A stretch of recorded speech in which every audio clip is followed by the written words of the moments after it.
ہے، لوگ اس سے رائے لیتے ہیں، تو وہ ایک اچھی رائے کا مالک تھا۔ اس نے اسے کہا، بڑی ملامت کی، بہت برا بلا کہا، اور کہا کہ اگر تو سچے دین پر تھا تو تو نے چھوڑ کیسے دیا، اور اگر تو سچے دین پر نہیں تھا تو اتنے دن تک تو نے اصلی دین چھوڑ کیوں دیا۔ مراد یہ تھی کہ اگر تو نے اسلام قبول کیا اور وہ صحیح تھا تو ظلم و ستم سے تنگ آ کے تو نے چھوڑ کیوں دیا دین، اسلام کیوں چھوڑا، غلط کیا۔ اور اگر اسلام سچا نہیں تو پھر اپنے کفر کو، ان چیزوں کو، باپ داداؤں کے دین کو چھوڑ کے تو غلط دین پہ گیا کیسے، تو بھی تو تم نے غلطی کی۔ تو دونوں چیزوں پہ ملامت کی۔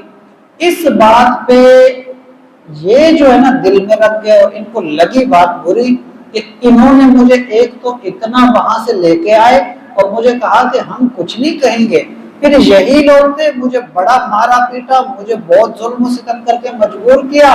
دین چھڑوا کے، اب یہی لوگ پھر مجھے تانا دے رہے ہیں۔ انہوں نے اس حارث سے کہا کہ اللہ کی قسم جس دن تو مجھے اکیلا ملا میں تجھے قتل کر دوں گا، میں نہیں چھوڑوں گا تجھے۔ غصہ تھا، کہہ دیا، قسم بھی لے لی۔ اب کچھ عرصہ گزرا، حالات چلتے رہے جیسے تیسے، یہ دوبارہ اسلام لے آئے، اور اس وقت پھر ہجرت ہو چکی تھی، تو یہ اسلام کے بعد ہجرت کر کے مدینے آ گئے۔ اب کیونکہ حضور مدینے میں تھے اور اسلام کو تقویت مل رہی تھی، اب یہ سکون سے مدینے میں رہنے لگے۔ کچھ عرصہ گزرا، وہ جو حارث تھے ان کے بھی دل میں یہی بات آئی، کیونکہ وہ سمجھدار تھے، پہلے ہی بڑے سمجھدار تھے، تو اب انہوں نے جب حالات دیکھے، معاملات دیکھے، تو ان کو بھی لگا کہ ہاں یہ اسلام سچا دین ہے۔ تو یہ بھی یہاں سے نکلے مکے سے، اور وہ اس طرف گئے اور جا کے حضور علیہ الصلوۃ والسلام سے بیعت کر کے اسلام لائے اور مسلمان ہو گئے۔ جس وقت وہ مسلمان ہوئے اس وقت میں حضرت حارث وہاں موجود نہیں تھے، یہ حضرت عیاش وہاں موجود نہیں تھے جب حارث اسلام لائے۔ اب یہ جیسے ہی اس آبادی سے نکل کے تھوڑا ادھر ادھر گھومے اور کہیں کسی اور بستی کے قریب تھے تو وہاں عیاش کی نظر پڑ گئی، اور جیسے ہی اس نے حارث کو دیکھا اسے اپنی بات یاد آئی، وہ ظلم و ستم یاد آئے، کیونکہ اس نے قسم لی تھی، اسے معلوم نہیں تھا کہ یہ اسلام لا چکے۔ اس نے پکڑا اور وہیں قتل کر دیا، اور وہ اپنا بدلہ لیا جو ظلم و ستم ہوئے تھے۔ جب قتل کر چکے تو لوگ اکٹھے ہوئے اور لوگوں نے کہا کہ اے عیاش تم نے یہ کیا کر دیا، حارث تو اسلام لا چکے تھے، وہ تو مسلمان ہو گئے تھے، تم نے مسلمان کو قتل کیا۔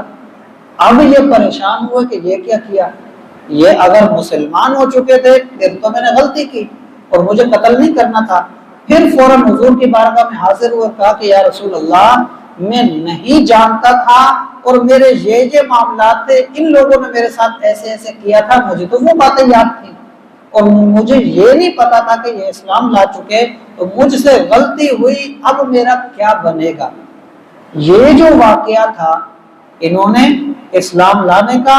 ان پہ ظلم و ستم کا، اور اس عالم میں جب ان سے زبردستی مار پیٹ کے دین چھڑوایا اور پھر تانا دیا، تو وہ ایک غصہ تھا، وہ ایک کیفیت تھی، اس میں انہوں نے قسم کھائی تھی۔ اور پھر اس کے بعد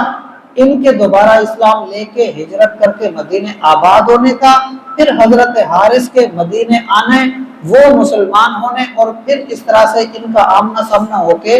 معلومات نہ ہونے کی وجہ سے